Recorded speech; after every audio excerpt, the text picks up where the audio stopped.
Alright, so this video is probably going to be shadow banned because of the things that I'm going to say, but I don't think it's going to be surprising for a lot of people who have decided to walk away and embrace a different line of independent thought, which, let's be honest here, scares the establishment more than anything. The Democrats essentially now are not even hiding it, and, again, I have to bring this to the forefront because we are just a few days away from the midterm elections, and I want to encourage a lot of people who are going to be watching this video to really think about what it is that you're going to be voting for. Now, we could spend all day debating socialism, healthcare, Medicare for all, the Department of Education, gun control, all of that kind of stuff. And let's be honest here, for a lot of Americans that I've encountered in my life, I find that a lot of these issues people could go either way about. As a matter of fact, I've actually questioned fellow Americans about topics regarding, healthcare for all, socialism, gun control, a lot of the things that the Democrats and liberals and progressives, leftists essentially stand for. But a lot of people can't really give me a clear answer about that, which is probably why, when it comes to voting their values, it's not going to be something that's going to be accurately representative of how people actually feel or what their beliefs are. But I'll put it down into simple terms now, just because the racism has become a lot more evident in the last few days. Now, recently, we've already heard about what Don Lemon has had to say about Kanye West. Now, this is going to be before Kanye West and before he decided to step away from politics and denounce MAGA. But Don Lemon has already, in multiple instances, called Kanye West a lot of derogatory names and has already blatantly talked about how he is dumb and how, he's basically attacking somebody of his own kind. His racism is showing. And very recently, he's also talked about it very, very openly that white people are the problem in this country. But the thing is, we don't hold Don Lemon to the same standard as we would hold someone like Megyn Kelly, who was recently just let go. Now, don't get me wrong. I don't condone what Megyn Kelly said about blackface and how actually, now that I think about it, it wasn't really even that serious. She talked about how historically blackface wasn't really that big of a deal, and she was fired over it. But someone like Don Lemon can go on CNN, talk about token Negroes, and also talk about the fact that white people are effectively the problem. They're dangerous, they can't be trusted, and they are the problem. They are what's wrong with this country. Correct me if I'm wrong, but I think he is married to a white man.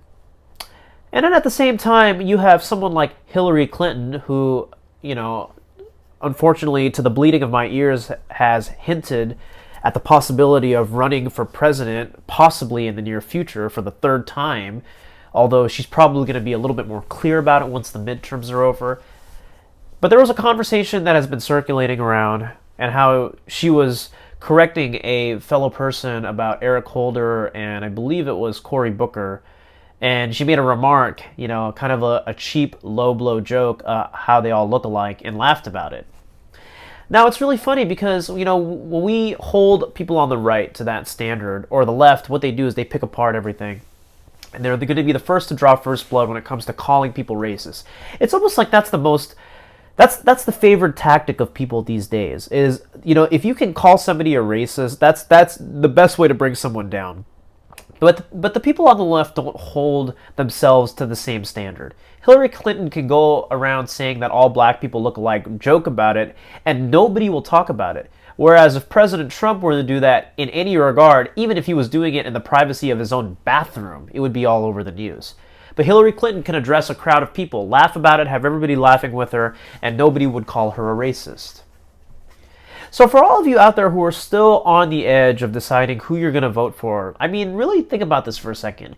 Maybe we don't have to debate the finer points of gun control. Maybe we don't really have to go into a lot of thorough detail as to why I believe abortion is a moral issue, or an immoral issue, I should say, or even talk about feminism. We don't have to debate the semantics of language or any of the complicated things that is associated to how our government is being run by different people, the environment, taxes, socialism, healthcare. We don't even have to talk all about that.